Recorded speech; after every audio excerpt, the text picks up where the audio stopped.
नमस्कार दोस्तों, स्वागत है आपका हमारे इस यूट्यूब चैनल योजना विद एएस में। दोस्तों, अगर आपका भी ई श्रम कार्ड बना हुआ है तो सरकार की तरफ से आपको 12 योजनाओं का लाभ दिया जाता है। और यह कौन कौन सी योजना है हम आपको आज पूरी डिटेल में जानकारी देंगे। और एक योजना के अंतर्गत आपको 35 किलो राशन दिया जाएगा। जो वह भी कौन सी योजना के अंतर्गत आपको दिया जाएगा, हम वह भी जानकारी देंगे।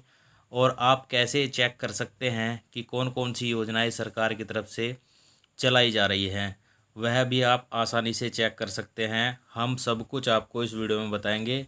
तो इसके लिए आपको गूगल पर आना है और गूगल पर आने के बाद सर्च करना है ई श्रम। जैसे ही आप इसको सर्च करेंगे, यहाँ पर आने के बाद आप देख सकते हैं यहाँ पर e-श्रम.gov.in की वेबसाइट आपके सामने आ जाएगी। और यहाँ पर जो आप देख रहे हैं ई श्रम, आपको इस पर ही क्लिक करना है। तो जैसे ही आप इस पर क्लिक करेंगे तो यह आपको अगले पेज पर ले जाएगा। जैसे ही अगला पेज खुलेगा, आप श्रम एवं रोजगार मंत्रालय की ऑफिशियल वेबसाइट पर आ जाएंगे। यहाँ पर आने के बाद आप अपनी भाषा सेलेक्ट कर सकते हैं। और भाषा सेलेक्ट करने के बाद आपको जो कॉर्नर में 3 डॉट दिखाई दे रहे हैं, वहाँ पर टच करना है और अपने मोबाइल को डेस्कटॉप साइट पर कर लेना है। जैसे ही आप डेस्कटॉप साइट के कर लेंगे तो आपको थोड़ा सा स्क्रॉल करके नीचे जाना है। और नीचे जाने के बाद आपको यहाँ पर देखने को मिल जाएगा योजनाएं। इसके नीचे है सामाजिक सुरक्षा कल्याण योजनाएं। तो आपको सामाजिक सुरक्षा कल्याण योजनाएं पर क्लिक करना है। जैसे ही आप इस पर क्लिक करेंगे, आपके सामने जो समस्त योजनाएं हैं वह खुल करके सामने आ जाएगी। तो इसमें जो पहली योजना है वह है प्रधानमंत्री श्रम योगी मानधन योजना। यह इसके बारे में इस योजना के बारे में आप यहाँ पर पढ़ सकते हैं। इसमें जो आधार मासिक अंशदान है वह 55 रुपये से 200 रुपये तक का है होता है इस योजना में। और इस योजना के तहत 50% महीने के हिसाब से अंशदान जो पेंशन बनवाता है उनको देना पड़ता है। और बाकी का 50% इसमें केंद्र सरकार देती है। और इसकी पात्रता में आप देख सकते हैं भारत का नागरिक होना चाहिए। और यह संगठित क्षेत्र में, यानी कि कौन कौन इस योजना को का लाभ ले सकते हैं, जैसे फेरी वाला, कृषि संबंधी, निर्माण स्थल काम करने वाले मजदूर, चमड़ा उद्योग काम करने वाले, हथकरघा, mid day meal, rickshaw, auto व्हीकलर और कूड़ा बीनने वाले, बढ़ई मछुआरे आदि। इसमें जो काम करने वाले मजदूर हैं वह लाभ ले सकते हैं। और इसकी आयु सीमा 18 वर्ष से लेकर 40 वर्ष के बीच है। यानी कि अगर आपकी उम्र 18 से 40 के बीच है तो आप इसमें लाभ ले सकते हैं। और इसमें मासिक आय 15,000 रुपये आपकी होनी चाहिए। और आप EPFO, ESIC, NPC स्कीम के सदस्य नहीं होने चाहिए। और लाभ इसमें 60 वर्ष की आयु प्राप्त करने के बाद लाभार्थी को 3,000 रुपये की न्यूनतम पेंशन महीना की, जो 3,000 रुपये महीना की पेंशन है वह दिया जाएगा। और लाभार्थी की मृत्यु होने के बाद 50% मासिक पेंशन उनके पति पत्नी को में से किसी के की मृत्यु होती है तो पत्नी को दिया जाएगा। यदि पति पत्नी दोनों इस योजना में शामिल होते हैं और वे 6,000 रुपये संयुक्त रूप से मासिक पेंशन के पात्र होंगे। इसमें जो अगली योजना है दुकानदारों, व्यापारियों और स्वनियोजित व्यक्तियों NPS व्यापारी के लिए राष्ट्रीय पेंशन योजना है इसमें। और इसमें आप देख सकते हैं लाभार्थी प्रवेश आधार 55 रुपये से 200 रुपये तक का है। और इसके तहत 50% अंशदान भी इसमें सरकार देती है। और इसकी पात्रता भी आप यहाँ पर देख सकते हैं क्या क्या पात्रता है। और इसका वार्षिक टर्न और 1.5 करोड़ से अधिक नहीं होना चाहिए। और इसमें जो लाभ दिया जाता है 60 वर्ष की आयु में प्राप्त करने के बाद लाभार्थियों को 3,000 रुपये महीना की पेंशन इसमें दी जाती है। इसमें जो अगली योजना है प्रधानमंत्री जीवन ज्योति योजना। इसमें आप देख सकते हैं जो पात्रता है वह यहाँ पर आप चेक कर सकते हैं। इसमें जो पहले प्रीमियम आपका 330 रुपये जाता है, लेकिन अब इसको भी बढ़ा दिया है।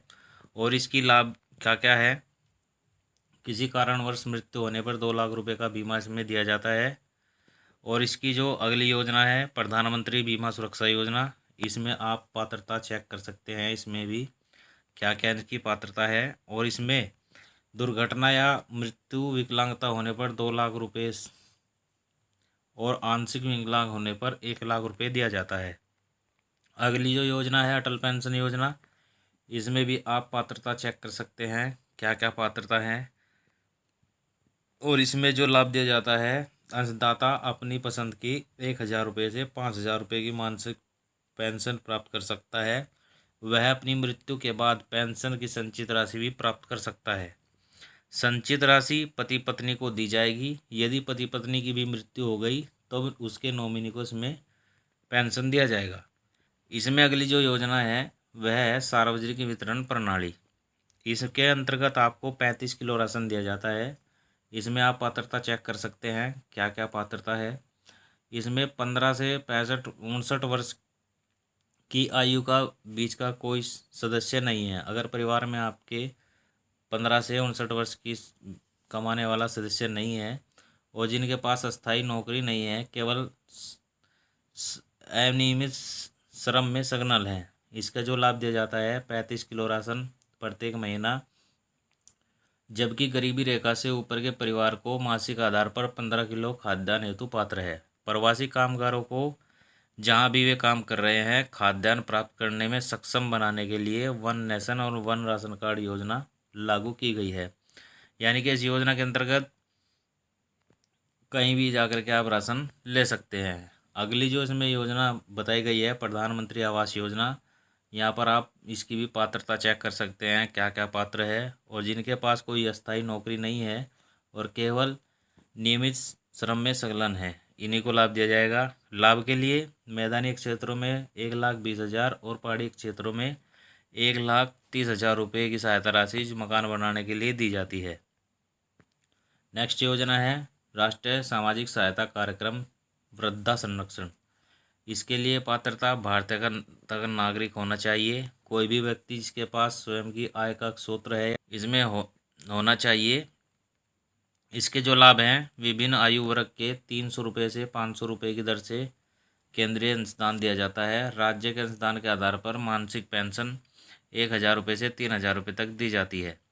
अगली जो योजना इसमें बताई गई है आयुष्मान भारत प्रधानमंत्री जन आरोग्य योजना।